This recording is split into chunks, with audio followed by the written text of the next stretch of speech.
From Europe to the Indian Ocean, from the Caribbean to North America, the Union Jack flew over nearly every corner of the world. And against that backdrop, the United States won its independence.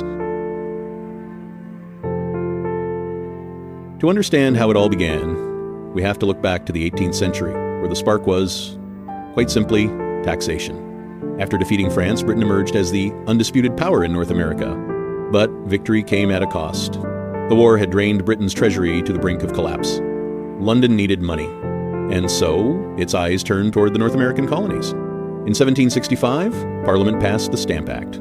Newspapers, contracts, licenses, books, virtually every paper product was now taxed. The colonies erupted in outrage, but their anger ran deeper than money. It came down to one principle: no taxation without representation. They had no elected representatives in Parliament, yet they were expected to carry the financial burden of the empire. To the colonists, this was not governance, it was exploitation. Then came 1773. Britain passed the Tea Act, granting itself control over the colonial tea trade. For many colonists, this was the breaking point. On the night of December 16, a group of Boston residents disguised as Native Americans boarded British merchant ships in the harbor. 342 chests of tea were thrown into the sea. London was furious. Britain chose force. But what it failed to understand was this: it was not crushing a protest. It was igniting a revolution. The 19th of April, 1775, British troops marched toward Lexington and Concord to seize colonial weapons stockpiles.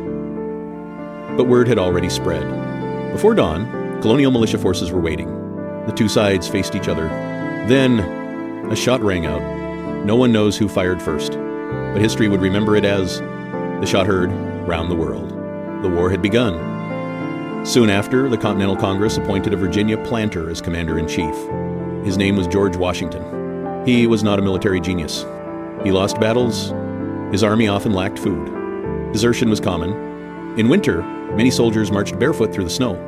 Then came the winter of 1777. Valley Forge.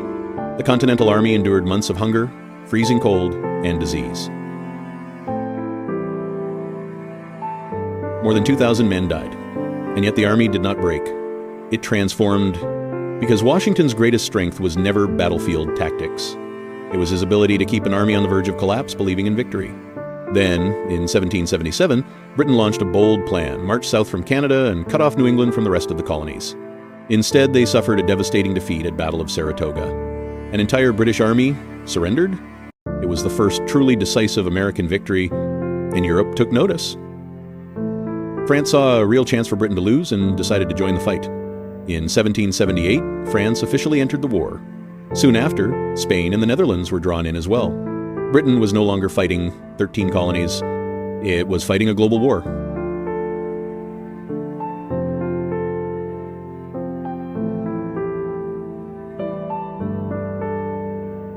Then came 1781.